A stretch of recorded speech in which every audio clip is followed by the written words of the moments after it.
My name is Leah Rumack, and I live in Toronto, Canada, and I'm 48 years old. I'm choosing to age angrily and resentfully. I'm trying to fight the forces, but there's only so long I can push this rock up that hill with a Botox needle. Saturday morning scary mask face. I can only do this when my family's out, otherwise they're afraid of me. I started worrying about aging at 30, which is absurd because I was still pretty young. So I'm turning 49 in a few months, which means I'm staring down the big 50, and I all the things start to fall and crinkle and I'm like, how did I get here? My name is Toni Dozier, and I'm from Goldens Bridge, New York. And girl, I'm coming out for the first time with my age of 67. I remember the first time I saw a wrinkle on my face and I thought, oh my God, I don't like this. So I decided that I was going to do whatever it took to keep myself looking youthful and fresh. What we women have to go through for beauty, it's worth it though, because beauty knows no pain. So I'm willing to go and get Botox, Rejuvenderm, whatever I need. Not that I need to be 22, not that I need to be 32. I don't mind aging. Age is just a number, but I don't want that number to define me. My name is Jen Cruz, and I'm 53 years old. I've been coloring my hair for last 25 years, and I thought to myself, I'm really hiding behind my hair color, and I wanted to be a lot more than just my hair color. So I tried a few times to go gray, but I didn't have the courage to do it. But when I finally decided to go gray, I never looked back. My mother was probably one of the ones that really did not agree with me going gray. I think she was sometimes embarrassed to be seen with me. I just told her, hey, this is the new me. I am almost 54. I'll be 54 next month. And I feel like my life has just begun. And I think that's what aging has brought me. Wow, with more than 40,000 followers, Jen Cruz runs the Instagram account Aging with Style and Grays. Leah Rumack is a freelance women's health and beauty writer, and Toni Dozier is an account executive and a self-proclaimed beauty junkie. Ladies, welcome to the show. Listen, Toni and Leah, you have the best eye masks that I've seen anywhere around in the video you sent. Thank you. Yeah, Toni, I'll start with you.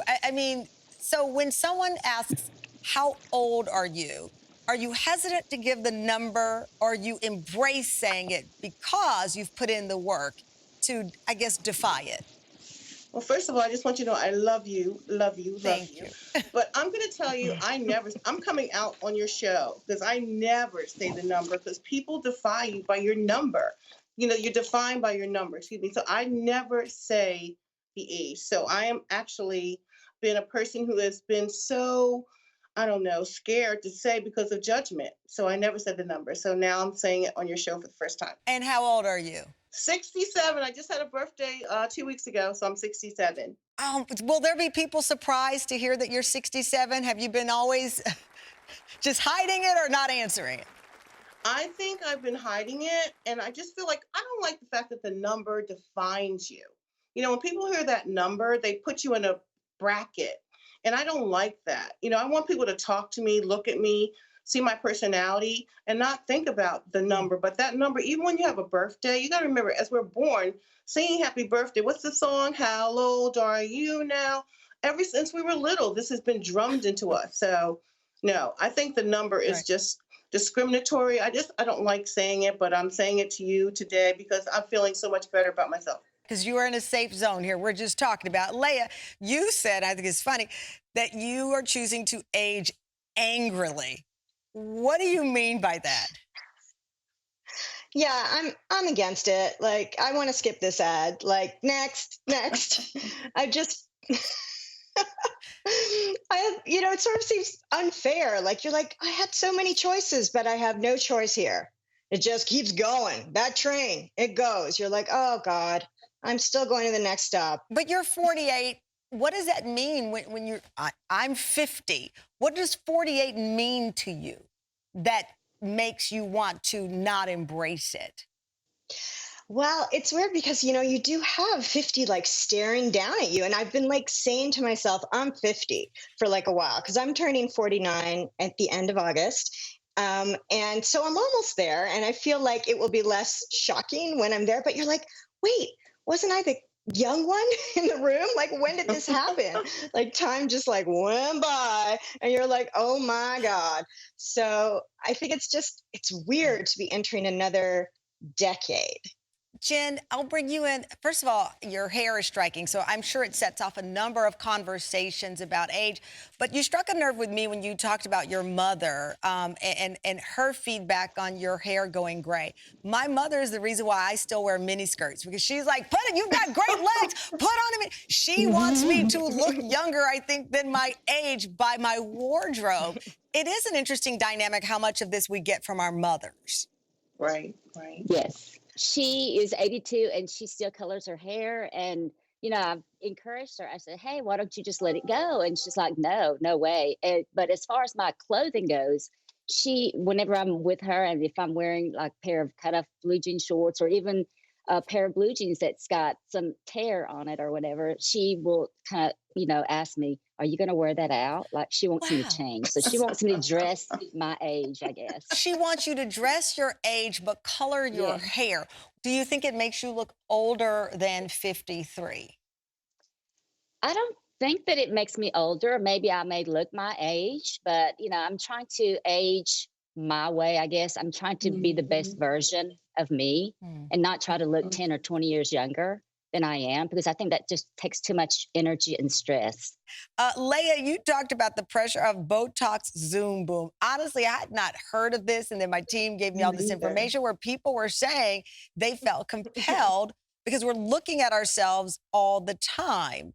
Like you're focusing, you're trying to have a conversation and you're like, you keep getting distracted. You're like, what's that? It's just being able to like have a clean slate and be able to focus on what you're talking about instead of like obsessing about what's wrong with you. Well, I've got to ask you, Tony, you said that you will use anything at your disposal to keep your look fresh. So that means what to you? Because you've had surgery, but what else does that mean? Well, it means to me that I am going to, if I need Juvederm, if I need some Resolin, if I need a little Botox, I'm going to use it. I'm going to keep myself looking fresh. That's my, it just makes me feel good about myself when I feel like I look fantastic. I'm still working. I'm an executive for a company and I need to keep myself active.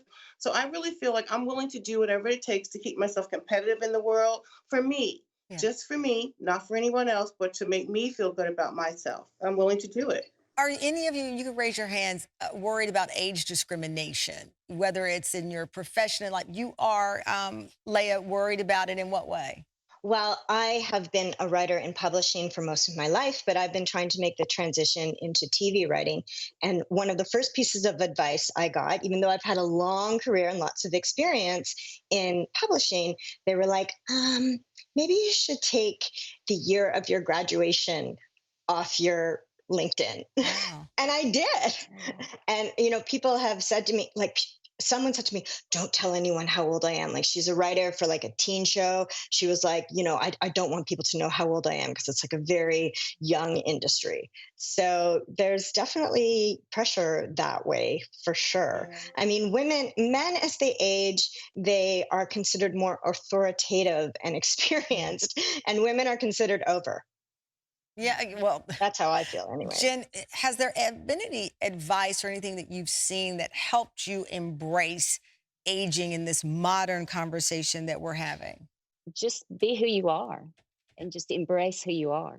Tony, how about you? Because I notice you nod your head on some things. Like anyone, you have strong opinions about this aging thing. What's been the thing that you've embraced most about it? I feel like for me, people are more judgmental with you aging than we are. I think people pigeonhole you when they hear the number. People, like, I remember I was trying to go on like a dating website or something, and when I told them how old I were, they're, oh, no. So it's like the number that defines you. People don't get a chance to like see you or have a conversation with you or feel your personality. So it's discriminatory to me in a lot of ways that people judge you by just that number. Leah, when you hear people say age gracefully, what does that mean to you? I feel like the term aging gracefully, like for sure does mean sort of aging naturally, but it also to me implies this, just step back, old lady. It's sort of like put on your cardigan and put on your heavy shoes and just, stand in the background, like, and don't try and look cute and don't, try and be like God forbid, sexy. Just be old in the corner and we'll get some 20-year-olds up in here. So sometimes that's what that feels like to me. Well, listen, we could talk about this for hours on end. I just appreciate how candid all three of you were. You look amazing at any age. Thank you. And great to talk with all of you. Thank you so much, Jen, Leah, and Tony.